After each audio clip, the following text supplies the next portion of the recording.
નડિયાદ પશ્ચિમ વિસ્તારમાંથી ખેડા એલસીબીએ ગેસની બોટલને રિફિલિંગ કરી વેચવાનું કૌભાંડ ઝડપી પાડ્યું હતું। પુરવઠા વિભાગ અને પોલીસ સાથે રહીને સોસાયટી વિસ્તારમાં ગેસ રિફિલિંગ કરવાના કૌભાંડનો પર્દાફાશ કર્યો હતો। 2 દિવસ બાદ પુરવઠા વિભાગ દ્વારા આરોપી વિરુદ્ધ ફરિયાદ દાખલ કરવામાં આવી હતી। આરોપી કિરીટ ઉર્ફે ગિરીશ પટેલ પોતાના રહેણાંક મકાન પાસે ઓરડીમાં ગેસની બોટલો જોઈ તેટલો ગેસ ભરી આપતો હતો અને આ બાબતે જિલ્લા પુરવઠા વિભાગે પોલીસ ફરિયાદ નોંધાઈ હતી। 70 જેટલી ગેસની બોટલો, ઇલેક્ટ્રિક મોટર અને વજન કાંટા સાથે 2.31 લાખનો મુદ્દામાં સીઝ કર્યો। હાલમાં પોલીસે આરોપીને પકડીને વધુ તપાસ હાથ ધરશે। Bite VR Bajpayee, DYSP Nadiad. Nadiad પશ્ચિમ પોલીસ સ્ટેશનમાં મામલતદાર શ્રી નડિયાદના એક ફરિયાદ આપેલી છે। ફરિયાદની હકીકત જોઈએ તો એની અંદર તારીખ 26/12/24 ના રોજ એલસીબી ખેડાને બાતમી મળેલી કે નવરંગ સોસાયટી ખાતે એક ગેસના બોટલ્સ રિફિલિંગ કરવાનું જે રેઝિડેન્શિયલ હેતુ માટેના જે ગેસના બોટલ છે એને કોમર્શિયલના બોટલમાં રિફિલિંગ કરવાનું એક કૌભાંડ ચાલી રહ્યું છે।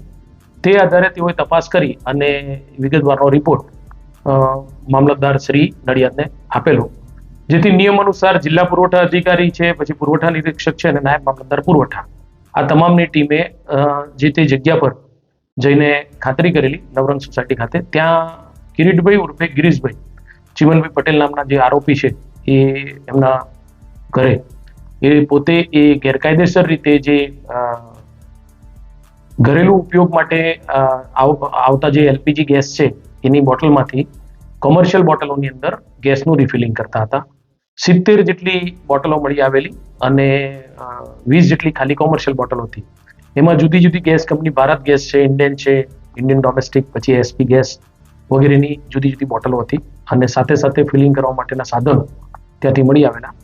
તો એ પુરવઠા વિભાગની અને નાયબ મામલતદાર પુરવઠા જિલ્લા પુરવઠા અધિકારીની ટીમે આ બધી મુદ્દામાલ જે છે અંદાજિત ₹2,31,600નો મુદ્દામાલ સીઝ કરેલો અને સીઝ કર્યા બાદ આ અનુસંધાને તપાસ કરતા જાણવા મળેલું કે આ જે આરોપી છે એ કોઈ પણ જાતના એક્સપ્લોઝિવ પરવાના વગર આ પ્રકારની પ્રવૃત્તિ ગેરકાયદેસર રીતે કરેલું હતું, જેથી તેઓએ પોતે જાતે ફરિયાદી બની અને નડિયાદ પશ્ચિમ પોલીસ સ્ટેશનની અંદર આવશ્યક ચીજવસ્તુ ધારાની કલમ 3(7) અને BNS કલમ 287 અન્વયની એક ફરિયાદ દાખલ કરાવેલી છે।